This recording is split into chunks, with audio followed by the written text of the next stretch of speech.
what is a sustainability mind to you? You know, I don't really care that much about definitions. I think definitions are good because they give you they give you a direction.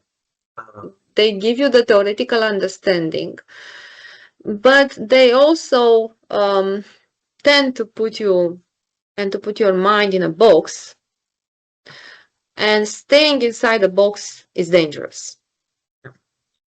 I think we all need to think outside the box, and that's not a cliche. That for me, it's a reality. So I don't care that much about definitions. I think it's about realizing that you need to have a good impact for what you are doing, and you need to have a positive impact in the economy, in the society, and on the environment. Particularly as a leader business, as a leader in general, because we are talking about more than business leaders. We have political leaders. Yeah, we have all kinds of leaders in all the layers of the society at all levels. So that's one. And second, it's about making sure that the world as we have it today is there tomorrow and the day after tomorrow, and that we do not deplete it and we do not put in danger the future of our children and our grandchildren and all the other generations afterwards. So for me, sustainability is about that. Understanding that you have an impact and that your impact must be positive, and you need to find ways to have a positive impact, big or small, doesn't matter, and not depleting the resources of today, making sure that the ones coming after us, they will have access to this beautiful world. And when I'm talking about the beautiful world, I'm talking about, again, more than the environment. I'm talking about the people in this world. I'm talking about the places, the beautiful places, the beautiful history, about everything. So I don't care that much about definitions. Yeah, although that's I'm using a lot of definitions in my doctoral work. But me as a human being, I don't care that much about definitions. You know, I care about what I feel. And I think we all should look first inside ourselves. We should look at our values, and we should put sustainability and what it means in the perspective of those values. Beautiful.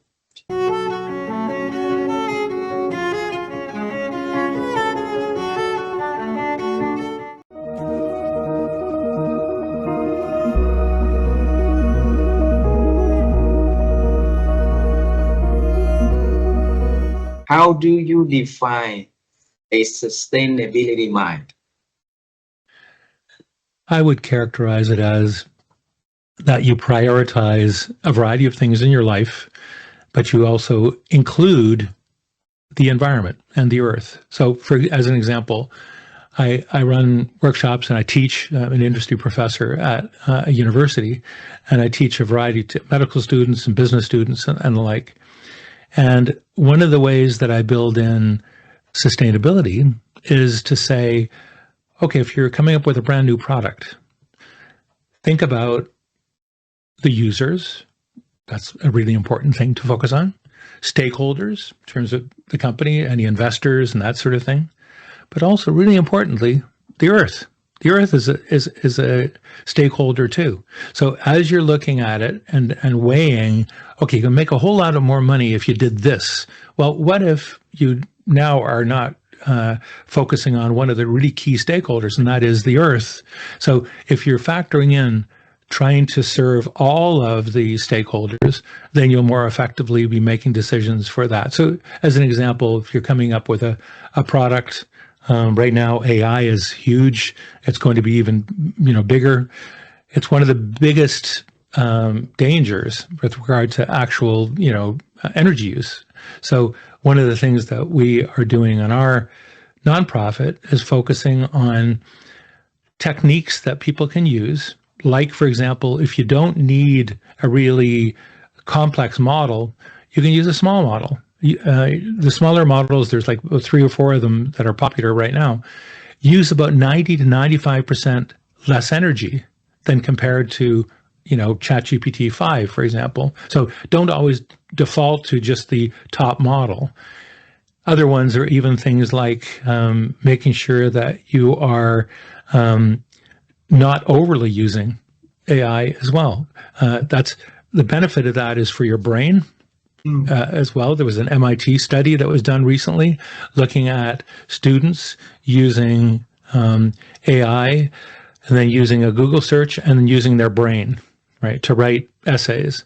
And the results, looking at EEGs, showed that the worst condition of those ones was actually using generative AI, because all of a sudden, when you did too much work with AI, your actual brain capability was going away, and so for your own benefit as well as for the sake of the earth, again, using it less often, starting with your brain and then using it. So if you're doing, like, one of the things that I do with students is they do some ideation. They're coming up with some ideas or whatever.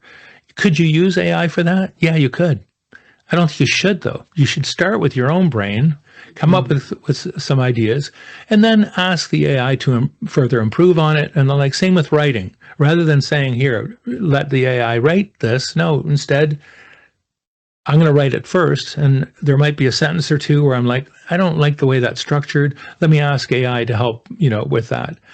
That not only is helping me keep my brain active, it's also because I'm using AI less often and less strongly, is going to use less energy as well. So I think it's factoring in energy use, your impact on the environment.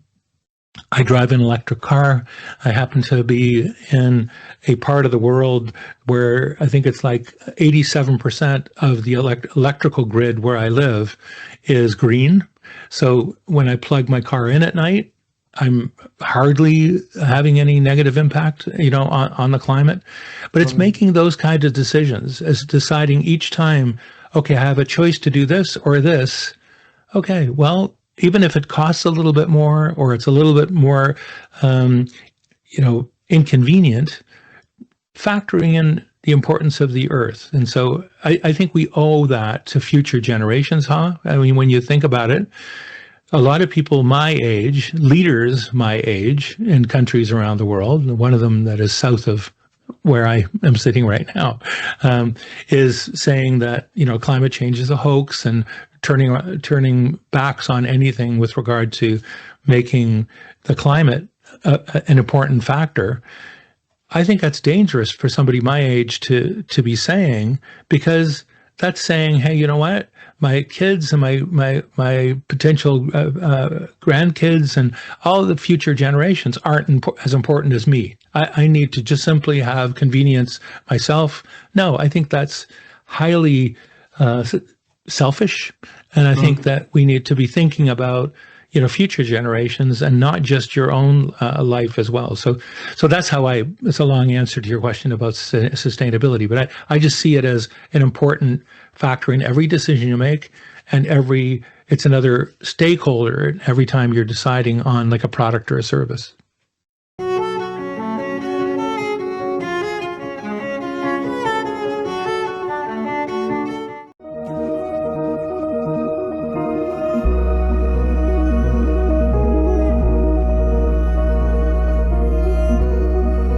If you can define your own word about sustainability mind, what is that to you?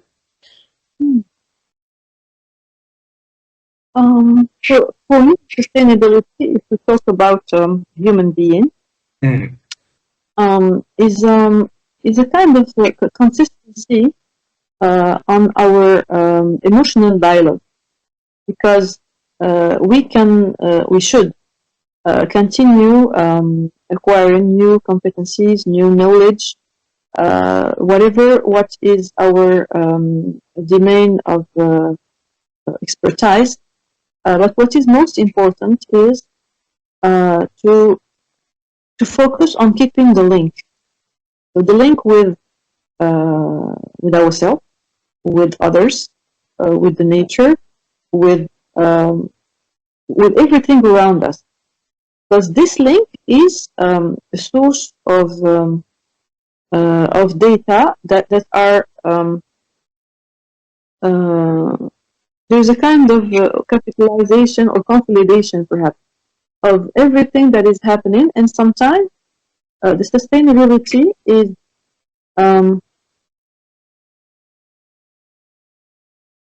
about relationship, is about the time we invest in helping others, in perhaps creating initiative to change something in this world. It's about our footprint, because we never know when we are going to go to the other side. And there are many stuff that may go with sustainability. Beautiful.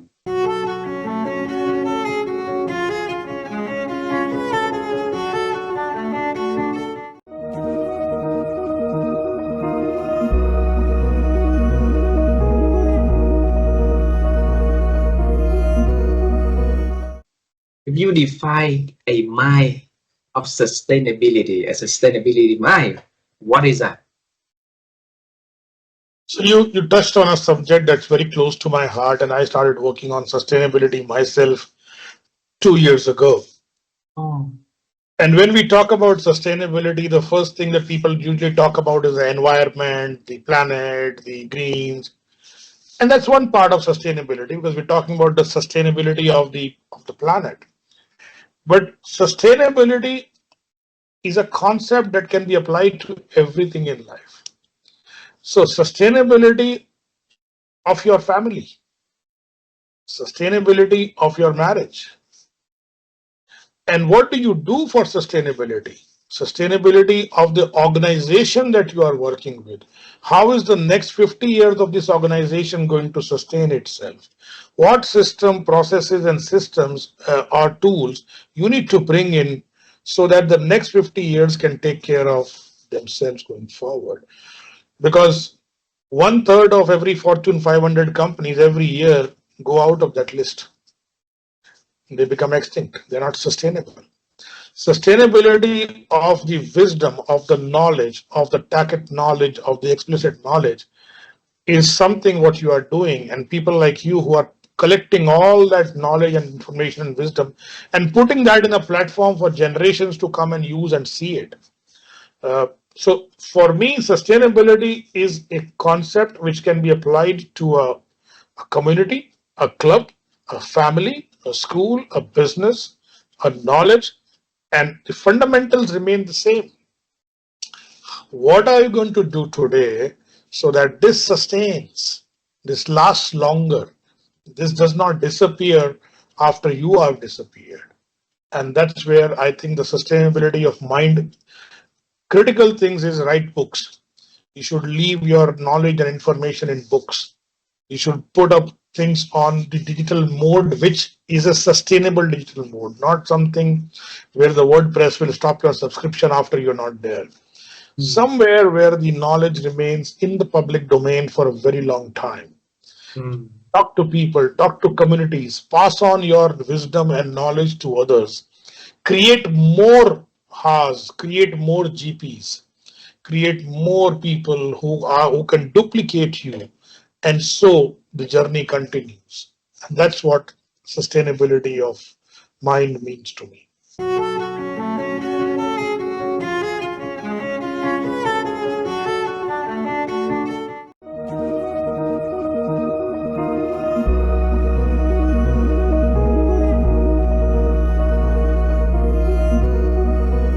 I just want to hear from you. If you define a sustainability mind, what is that in your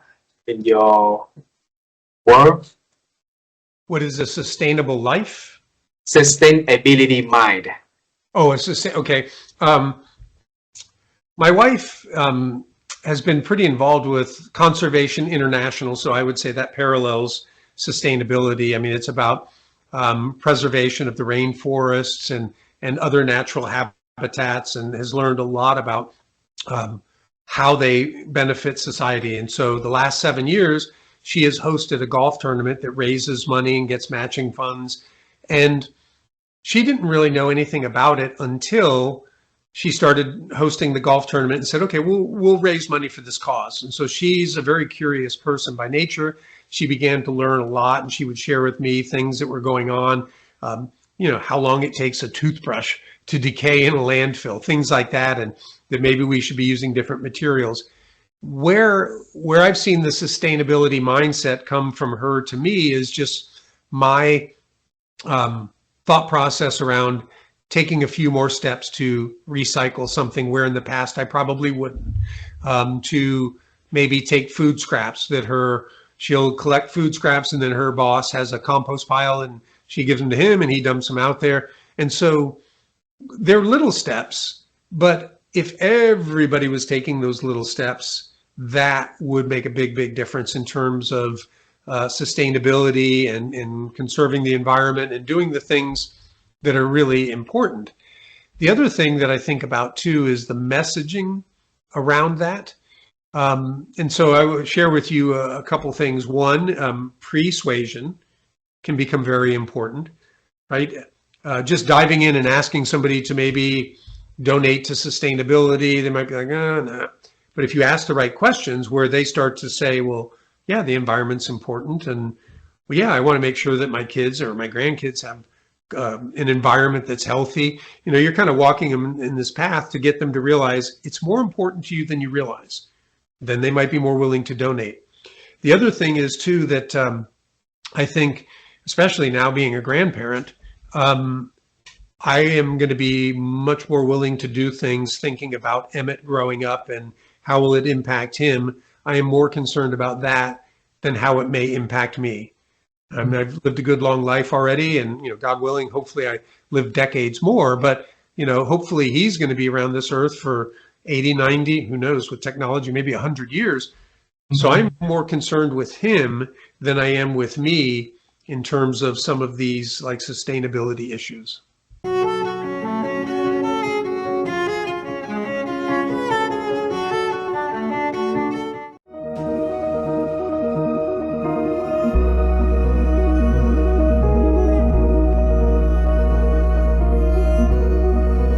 So I want to hear from you. What is sustainability to you? Okay. I've not read much on this space, so whatever I'm saying is very extempore and just coming to me as I speak. Okay. Yes. So split the word sustainability into two parts: ability and sustain. Right? So as human beings, we are all born with certain abilities. We can do something, we can build something, we can continue to do something, right? And create something. Okay? We are born with ability. But how are we going to sustain that ability as we go along, especially those elements that are positive generative? Right? To me, the coming together of these two words is like a continuous process. Okay? To me, sustainability is all about how do you continue to enjoy your life as a family. Sustainability is all about how do you continue to do meaningful business for the good of the society and for the good of the corporation. Of course, you need to make profit. To me, sustainability is all about how do I build good values into the children so that they can carry it forward. Right? And that is the process by which you leave a legacy behind.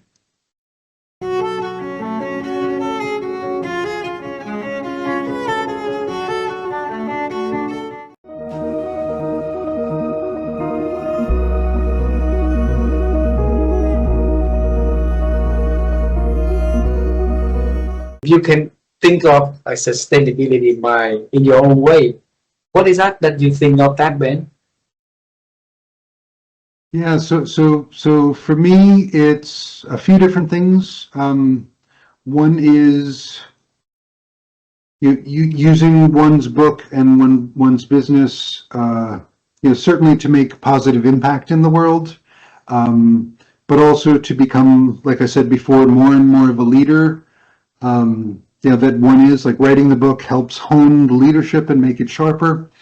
And in all of that, right, a benefit of service and impact, right, is the money we make, right? The goal is not the money. The money is the benefit of the service, and the money is important in this kind of world we live in to sustain ourselves, to be able to help more people, to have the freedom and the life that we want, right? To take care of our families, to take care of our legacy, to have a legacy as we're alive, and hopefully to leave a legacy for many generations beyond, a legacy through wealth, a legacy through impact, a legacy through the teachings that we share. I mean, sometimes with my authors, I'll say, okay, what's if you were going to die tomorrow, not in a painful way, but if you were going to die tomorrow, what's the message you would want to leave, that somebody could look at in 1,000 years and get benefit from?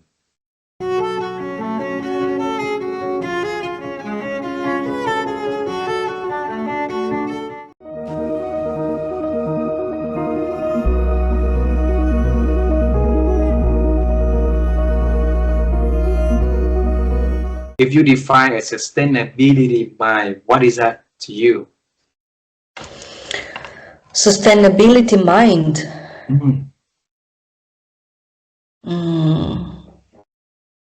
Sustainability is something that goes on, right? That has a continuity. I think here the most important value is, of course, having this, plan and commitment. I think commitment is the right word here. If you want sustainability, then you need to have commitment. And commitment is always bigger than your inner feelings, because we are all going up and downs, we are having frustrations, we get sometimes lost, we are having bad times, bad seasoning, as I said, yes. So, but if you have commitment for a cause that you believe in, I think this is what creates a mindset of sustainability.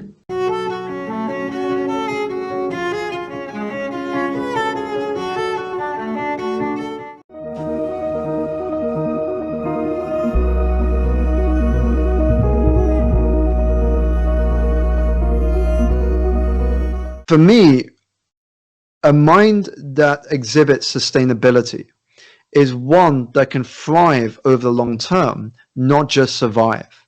So a lot of people are just surviving month to month, quarter to quarter. In order to thrive, it's about not sacrificing the very things that will allow you to be sustainable. So for example, if you sacrifice your health, eventually you will burn out. That is not sustainable. That won't help you thrive. In order to be sustainable, in order to have sustainability in your career, you need to have really solid foundations in place. Think of it like a house. If you build a house with no foundations, the first challenge it experiences with the weather, like the rain you're going through at the moment, then it collapses. But if you have strong foundations in place, if you anticipate what could happen and you protect it for those situations, now you are far more sustainable. You are able to thrive in very different conditions. And so for us to build a sustainable mind, it's about having a mind that is open to continual learning. If you're always looking to absorb information, to learn new things from a conversation, from somebody who is maybe earlier or later than you in the journey, from books, from teachers and mentors, the more you learn, the greater the knowledge you have, the more idea you have on how to adapt, on how to navigate and pivot as the world changes. And that, for me, is what's required to be sustainable. If you can embrace the eternal student mindset, you will have the mindset to sustain what you're doing over the long term.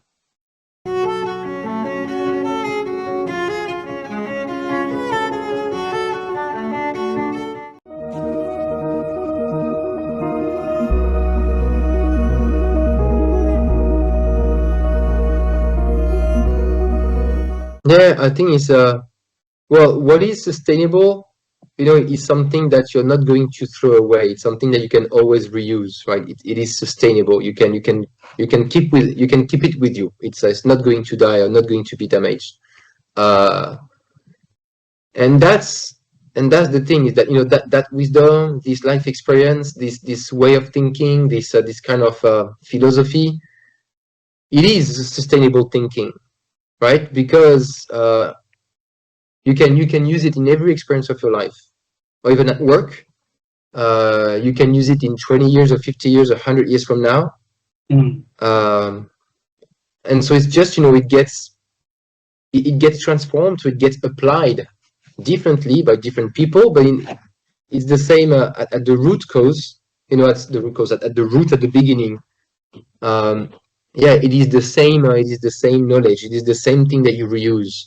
And so that's kind of how I would explain this sustainable thinking. And in coaching, it's like ancient wisdom, things like that. You have a lot of that in Asia. I think that there's a lot of sustainable knowledge, sustainable techniques, sustainable approaches, and these things actually are very good to be shared, through technology and through AI, because when people understand, when people apply them, when people appropriate, right, or integrate that, they also become sustainable. They can use that everywhere, every time, as much as they want, right? So from me to you to someone else, maybe it just changes the colors, or some elements add to that, but it's the same cloth.